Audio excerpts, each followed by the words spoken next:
Tercera vez que esta conferencia se va a dar en este auditorio. Es la primera vez que a mí me toca el honor de verla.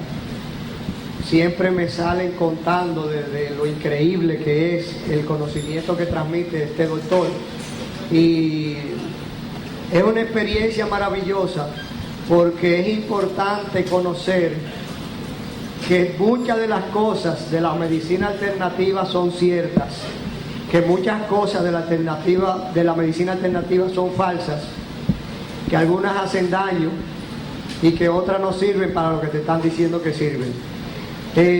La conferencia de hoy, con el tema La medicina alternativa hoy, va a estar a cargo del doctor Ramón Arsenio de Jesús Esteves Medina, docente de esta universidad. El doctor es doctor en medicina de la UAS, doctor en naturopatía del Trinity College of Natural Health en Estados Unidos, máster en herbología en el Trinity College of Natural Health en Estados Unidos, diplomado en medicina anti-envejecimiento en la UNED, diplomado en pedagogía universitaria aquí en la Upucamay.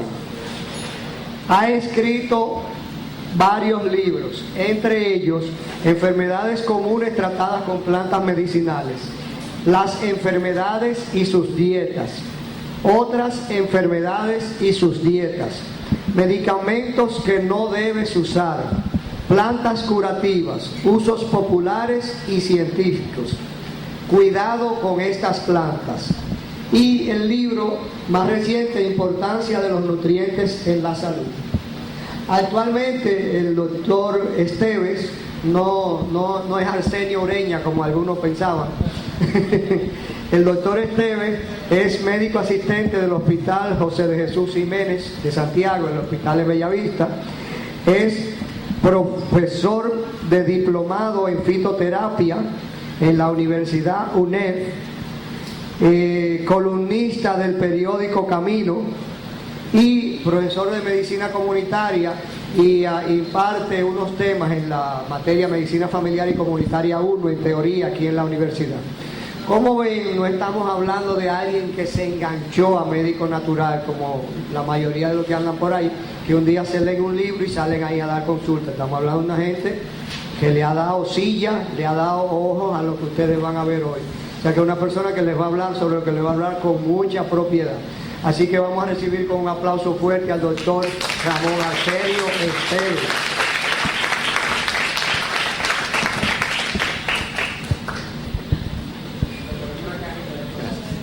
Muchas gracias al doctor Sagredo. Gracias a ustedes también por hacer el sacrificio de estar aquí, tanto a los estudiantes como a los docentes, y aparte del personal administrativo que está acompañándonos aquí. Miren, la medicina alternativa realmente se ha practicado siempre.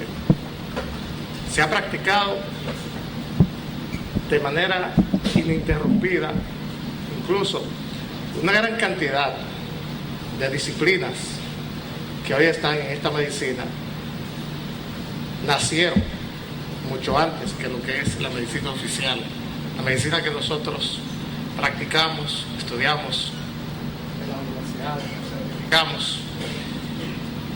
Sin embargo, esto no quiere decir que esta medicina 100% tiene que ser efectiva, tiene que estar avalada por el método científico. Muchas prácticas pues han demostrado, a la luz del rigor del método científico, al pasar por ese sedazo, que realmente no funcionan, que no resisten el más mínimo análisis, pero hay otras que sí. Nosotros no hemos venido aquí para convencer a nadie de que esté a favor de la medicina natural, tampoco de que esté en contra. Simplemente queremos poner en sus manos las herramientas que hay, las herramientas disponibles, para que ustedes se forjen su propia idea, para que ustedes se formen su opinión y puedan opinar. Yo me metí a esto de ser doctor Sagredo antes de subir aquí, precisamente cuando termino de estudiar medicina, hago mi pasantía y entro a esto para demostrar que no funcionaba. Recuerdo que hicimos un trabajo con la tintura de ajo en pacientes con colesterol alto. En ese entonces no había la división de colesterol LDL, HDL, VLDL, colesterol malo, colesterol bueno. Y digo, esto no debe servir, esto es un disparate. Bueno, pues someto a los pacientes análisis de colesterol elevado y triglicéridos, incluso se midieron las dos cosas, y se le pone tratamiento con tintura de ajo y se le pone tratamiento con los medicamentos que en ese entonces estaban muy de moda. No estaban las simvastatina, que es lo que más se usa hoy en día. Y cuando valoramos los resultados, hicimos los análisis, oh sorpresa, el colesterol bajó mucho más, el colesterol total, en los pacientes que utilizamos tintura de ajo, sometidos a una dieta similar en ambos casos que los pacientes que estaban utilizando el medicamento. De manera tal que quedamos ahí presos, atrapados. Entonces empezamos a trabajar luego con ácido úrico, empezamos a trabajar con plantas que la gente utilizaba y fuimos viendo qué era verdad y qué era mentira. A partir de eso, de esos trabajos, de esas investigaciones, hicimos un libro que se llama Cuidado con estas plantas. Las plantas que la gente utiliza a nivel popular y que además del procesamiento, que juega un papel significativo, o sea, cómo preparar las plantas es muy importante, y esto podría quitar propiedades a una planta simplemente porque usted la hierva. Hay sustancias activas que se destruyen, como el ácido ascórbico, la vitamina C, se destruye con el calor, se destruye también con el frío, aunque en menor proporción. Las del complejo B también tienden a destruirse. Entonces, si usted procesa la planta, lo más sencillo, usted coge unas hojas y hace una tisana, la gente dice un té. Realmente té es la infusión de una planta que se llama té. Lo otro es tisana, lo que hacemos aquí es tisana. Entonces la gente la hierve, cree que mientras más hierva mejor. Yo no sé de dónde sacamos esa información. Hemos hecho trabajo en Nicaragua, incluso en la costa atlántica, en Estelí, en Haití, hemos hecho trabajo con campesinos en Papay. Y la gente no hierve las plantas allá. Yo no sé de dónde sacó el dominicano, que cree que mientras más hierve la planta, mucho mejor. Lo que hace es destruir una serie de sustancias activas. Entonces no va a funcionar para lo que se dice que funciona en muchos casos. Y se toma un agua con color, con sabor, sin ninguna efectividad. Y otra cosa importante para ustedes, los que van a ser médicos mañana y los que ya somos médicos, es que nosotros no podemos seguir partiendo de que todas las plantas son tóxicas, hepatotóxicas, es decir, tóxicas para el hígado, nefrotóxicas, tóxicas para el riñón. No podemos seguir planteando eso en las historias clínicas, poniendo, no, toma tisana, toma té, es que decimos, en vez de decir tisana, toma té, ya, eso es un hábito tóxico. No necesariamente, puede ser que la planta que esté utilizando es muy beneficiosa para la salud, como el caso de la silimarina, por ejemplo. Pero podría ser que la forma en que la gente prepara esta planta, pues la convierta en una sustancia inactiva. De igual forma pasa con el aceite. El aceite realmente no se hizo para cocinar. El aceite se hizo para echárselo a la comida después que esté cocinada. El aceite debe estar en la nevera, debemos sacarlo de la nevera y echárselo al alimento cuando esté servido en el plato, porque si usted lo calienta, va a desnaturalizar las grasas, la va a saturar y ya. Entonces no hace nada con utilizar aceite de oliva extra virgen prensado en frío, no hace nada con utilizar aceite de semilla de molondrón, que es muy bueno, no hace nada con utilizar aceite de ajonjolí o de sésame oil, como se llama, como ustedes lo consiguen en el supermercado aquí, que a veces ni el que lo vende sabe que se llama así. No hacemos nada con eso si lo calentamos. Simplemente hay que tenerlo en la nevera, echárselo al arroz cuando se sirva, no cuando se vaya a voltear. Fíjense algo tan elemental. En un paciente con hipercolesterolemia, en un paciente con hipertrigliceridemia, esto va a ser fatal prácticamente. La gente se sorprende cuando dice, use aceite, pero no lo caliente, écheselo cuando la comida esté servida. Pues fíjense qué cosas tan sencillas, tan elementales, podrían cambiarnos, podrían modificarnos de manera significativa todo respecto a la salud, porque Una hipercolesterolemia no solo te va a llevar a problemas de una hipertrigliceridemia, a problemas de piedras en la vesícula, de esteatosis hepática, grasa en el hígado, de problemas de las arterias. No solo a eso, te puede llevar también y te arriesga por el daño en el endotelio, que es la capa interna de los vasos, la capa por donde circula la sangre, por donde se desplaza la sangre, esa que está en contacto con la sangre, se llama endotelio. Y una causa muy frecuente de una disfunción endotelial, de una disfunción de ese órgano que tiene muchísimas funciones, es precisamente el depósito de grasa, el depósito de colesterol, LDL, sobre todo lipoproteína de baja densidad, que es el que tenemos que caerle atrás constantemente. Aunque hay trabajos que demuestran que no. Trabajo del doctor Marco de Baike, que fue el médico de Balaguer, muchos años. Balaguer se iba allá, donde él, un cirujano cardiovascular, demostró que no es tan importante la relación de la elevación del colesterol malo, LDL, con los infartos, como lo es la relación entre el triglicérido y el HDL, que es el colesterol bueno, la lipoproteína de alta densidad. Usted divide los triglicéridos, el nivel de triglicéridos, entre los niveles de HDL, y eso debe darle 4 o menos. Por encima de 4 aumenta el riesgo de que haya infarto, porque él vio que muchísima gente, teniendo el colesterol LDL bien, le dio un infarto. Hay muchísimas causas más, los problemas de la coagulación, que no dejan de tener relación con el depósito de grasa y con el daño al endotelio, no solo con lo de la plaqueta y eso. Sin embargo, vio que otros pacientes con el colesterol altísimo, en las mismas condiciones, pues no hicieron un infarto agudo de miocardio y tampoco murieron por esa razón. Entonces son una serie de tics, una serie de indicadores que el médico debe siempre tomar en cuenta y que nosotros podemos modificarlo. No olviden que todavía hoy en día en nuestro país no podemos modificar los factores genéticos, lo que heredamos está ahí, pero sí podemos modificar la dieta. Usted puede determinar, decidir qué usted come y cuándo lo come. Eso está en sus manos, aunque la alimentación no deja de ser un hábito. La gente se sorprende cuando digo que la alimentación es un hábito, y es el hábito que incide más en la salud, porque lo hacemos todos los días. Es tan hábito que nos sentamos a comer a veces sin hambre, simplemente porque es la hora. ¿Cuántas veces no nos ha pasado que al mediodía, por ejemplo, todo el mundo se reúne para comer y por hábito vamos y nos sentamos a comer, aunque no tengamos hambre, o en la noche, en la cena?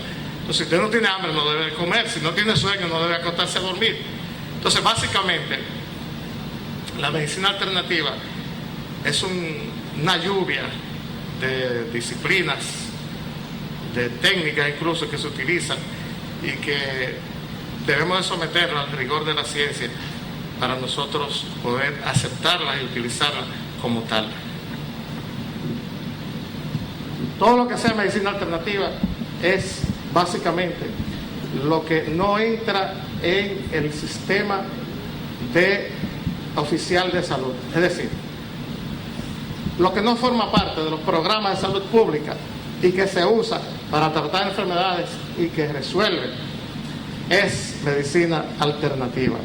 Todo lo que no forma parte de ese sistema oficial entra en medicina alternativa. Lógicamente tenemos que pasarlo por el sedazo de la comprobación científica para nosotros utilizarlo. Entonces puede variar de un país a otro. Por ejemplo, nosotros vemos que en Chiapas, en México, están los dos sistemas, y el propio Estado te acepta que tú utilices medicina alternativa, que utilices también la medicina oficial. El usuario decide con qué curarse. Hay muchos países donde el parto, por ejemplo, se hace domiciliario, se hace con una comadrona debidamente entrenada y certificada, y le ha dado muy buen resultado, porque no es una comadrona cualquiera, es una persona entrenada y que sabe, tiene las informaciones, tiene el conocimiento de hasta dónde llegar y hasta dónde no debe llegar y cuándo debe de referir al paciente. Entonces, nosotros vemos que ahí, en Chiapas, en esa parte de México, la cosa varía. Nosotros vemos que ahí ya no es medicina alternativa prácticamente, sino que es parte del sistema de salud oficial, lo que aquí se podría llamar medicina alternativa. También en Cuba, por ejemplo, en Estados Unidos, la acupuntura en Estados Unidos es parte del sistema oficial, aunque la gente le sigue llamando medicina alternativa, pero hay muchos estados que dan licencia para ejercer la acupuntura. Lógicamente, usted tiene que someterse a un programa de estudio de 4 años y luego coger los exámenes de los estados donde haya exámenes para licencia. Entonces usted puede ejercer y se paga incluso las administradoras de riesgo de salud, como diríamos aquí para bajar el término de República Dominicana, pagan ese servicio. Lo mismo pasa con la hipnosis clínica. La hipnosis clínica desde 1961 en Estados Unidos es oficial y se paga mucho más caro. Las ARS pagan mucho más caro el servicio de consulta que cualquier otra consulta en el caso de hipnosis clínica. Hay hospitales homeopáticos en Cuba, en Santiago de Cuba, por ejemplo, hay dentro de los hospitales el servicio de medicina alternativa, hay acupuntura. En Santiago de Cuba dirigía acupuntura el doctor Antonio Siu, un neurocirujano con muchísimo entrenamiento en la Unión Soviética y en la China en acupuntura, y además de eso un neurocirujano. Él murió, nosotros tuvimos entrenamiento con él en Santiago de Cuba. Allá conocimos al doctor Cobo Abreu, que es profesor de aquí, creo que en odontología está dando clases. Antonio Cobo Abreu se llama, está actualmente aquí dando clases. Entonces, es importante que se entienda que esto no es un jueguito, que esto no es inventando a ver si funciona, que hay estadísticas, que hay informaciones importantes, que hay una serie de ramas como la moxibustión, la homeopatía, la auriculoterapia, y vamos a verla una por una ya dijo un grupo que se iba temprano. Vamos a verla una por una hasta donde lleguemos. Vamos a tratar. Tenemos como medicina alternativa la herbología. Vamos a decir que es cada una luego. La fitoterapia, la homeopatía. Vamos a hablar de cada una de ellas, no se preocupen, porque uno entiende. La medicina bioeléctrica, la acupuntura, la auriculoterapia. Eso es alternativo a República Dominicana, ¿eh? Es importante que se entienda esa información.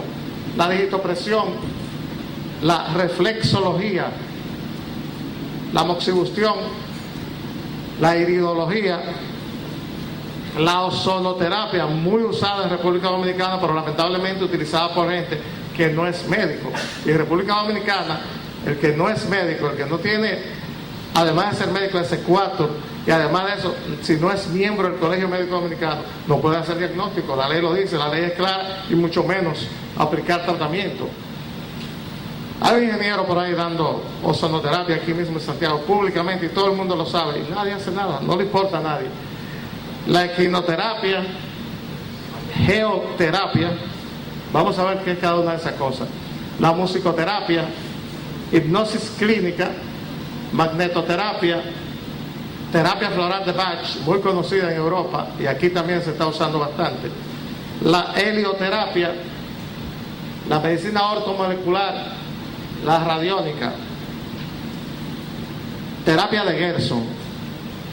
Esa terapia la puede utilizar todo el mundo con un poquitito de entrenamiento. Digo, todo el que sea médico, lógicamente. Bueno, vamos a empezar con la herbología.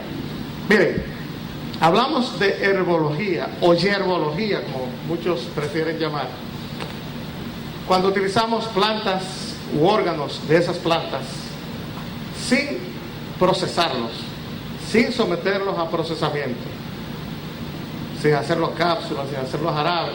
Cuando consumimos hoja de lechuga, cuando hacemos una tisana de hierbabuena, de manzanilla o camomila, como también se le llama, es el nombre más conocido, estamos haciendo herbología, ¿ok?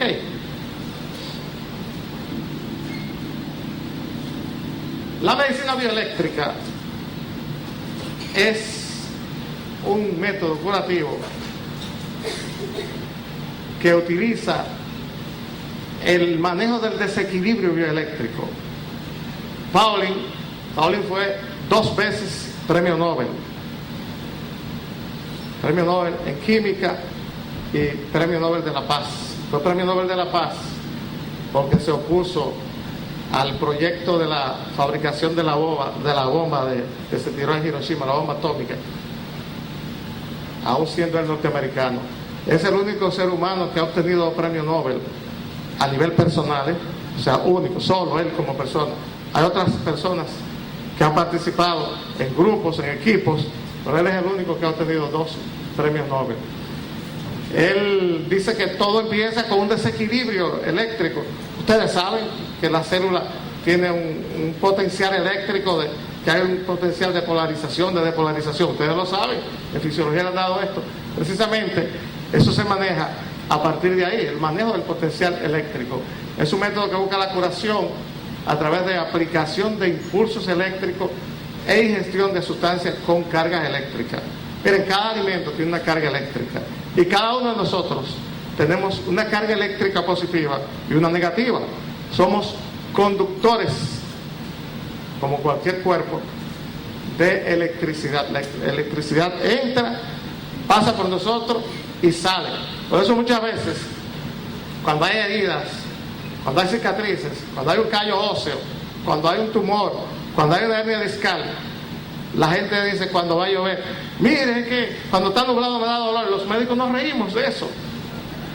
Pues tienen toda la razón del mundo, porque lo que hay es una oposición al tránsito libre de la energía por el cuerpo. Entonces, al llegar a un área que está cicatrizada, hay un aumento de la potencia eléctrica, hay una hiperpolaridad y la energía se acumula ahí y no puede seguir porque hay una interrupción. Como que usted un alambre le saque una parte del alambre.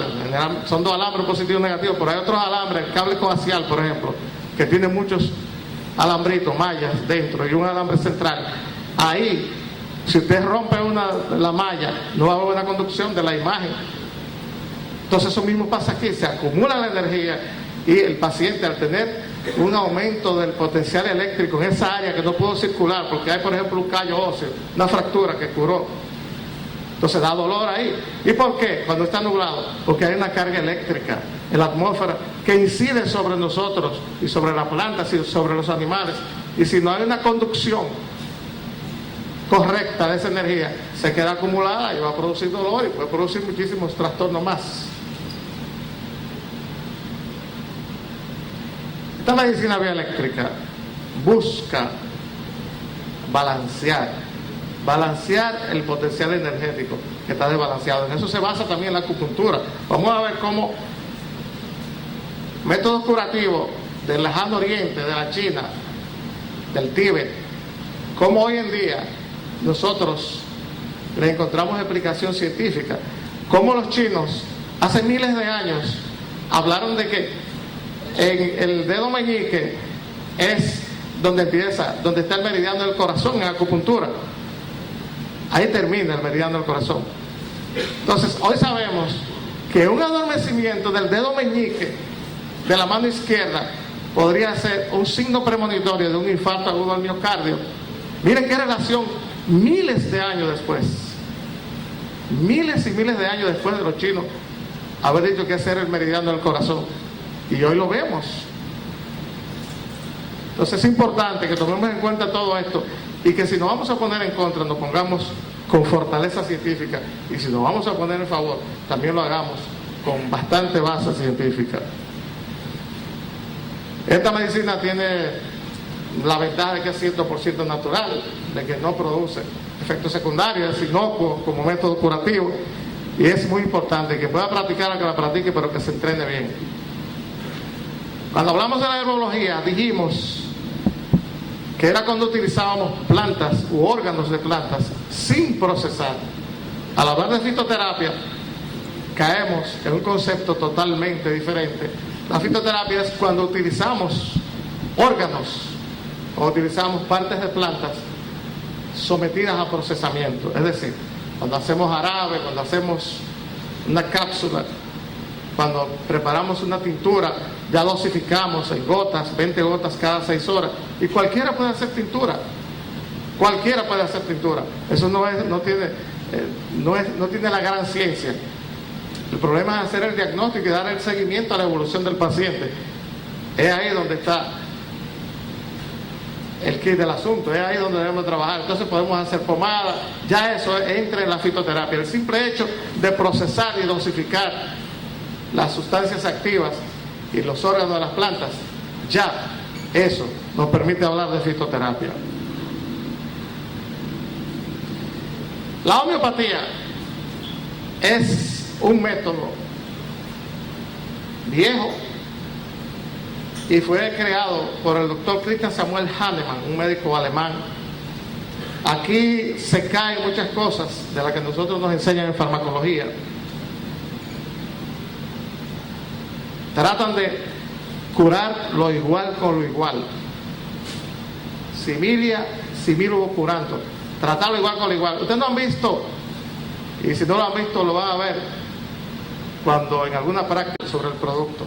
Ya eso se liberó y se está usando bastante. Entonces, la alopatía, la medicina alopática, que nos dicen los que hacen medicina natural, medicina alternativa, nos dicen los alópatas de forma peyorativa, de forma despectiva. Sin embargo, yo pienso que no, que debemos de escoger lo bueno de uno y lo bueno de otro y dejar lo malo, porque en los dos lados tenemos muchas prácticas malas, tenemos muchos preceptos malos y debemos de sentarnos a revisar, no dejarnos manipular tan fácilmente. La acupuntura, la gente dice, yo que tengo tantos años haciendo acupuntura, la gente dice, pero eso funciona, eso es psicológico el efecto, la acupuntura, muchos médicos incluso, eso es psicológico el efecto que hace la acupuntura. Sin embargo, no solo la acupuntura, la medicina tradicional china ha probado a la luz de la ciencia, y por eso todos los reconocimientos a la acupuntura, que es muy efectiva. Es un método curativo viejísimo. Antes de los metales ya se utilizaba acupuntura, no se debía llamar acupuntura porque no eran agujas, eran espinas de pescado, espinas de árboles que utilizaban y fueron viendo y acumulando la experiencia que cuando punturaban un punto específico reportaba mejoría en determinados males, y se fue escribiendo y se fue acumulando esa experiencia, y en miles de años se ha hecho esto. Después aparecieron los metales, vinieron las agujas, y el método en China se empezó a utilizar mucho antes que toda nuestra medicina. Mucho antes de Hipócrates ya la China utilizaba todo esto. La acupuntura basa su acción en que hay un trastorno de la circulación de la energía. Explica las enfermedades como un trastorno de la circulación de la energía en el cuerpo, y hablan de meridianos para hablar de los caminos por donde circula la energía, la carretera, y puntos en esos meridianos que serían como las estaciones de un tren, donde podría haber un aumento de la energía o una disminución. Hay enfermedades por exceso de energía, hay enfermedades por disminución de energía. Entonces, no es simplemente buscar la agujita y ponerla, es manipular la aguja. Cada aguja tiene un spring en la punta, y el médico, el acupuntor, la manipula. Si la enfermedad, comparar los resultados y ver los beneficios.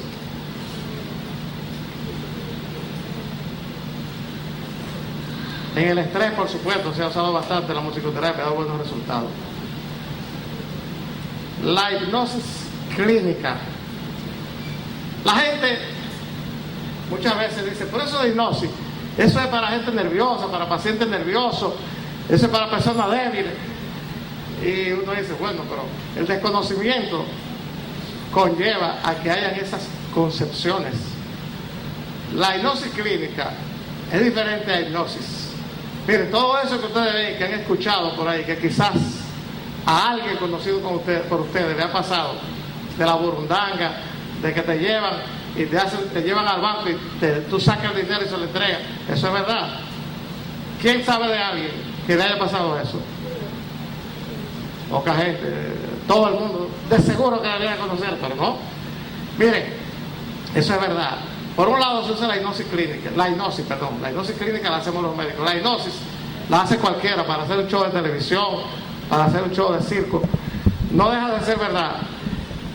Lo importante es que la hipnosis es un asalto a la conciencia, es concentrar a alguien en algo repetitivo y asaltarle la conciencia y empezar a utilizarla de ahí hacia allá. Eso es lo que hace el individuo. Cuando yo veo a ustedes que la gente va y saca el dinero, se lo entrega y no hay cómo acusarlo. ¿Cómo tú lo acusas? Tú lo hiciste voluntariamente, tú lo entregaste voluntariamente. A un tío mío fue al banco, sacó el dinero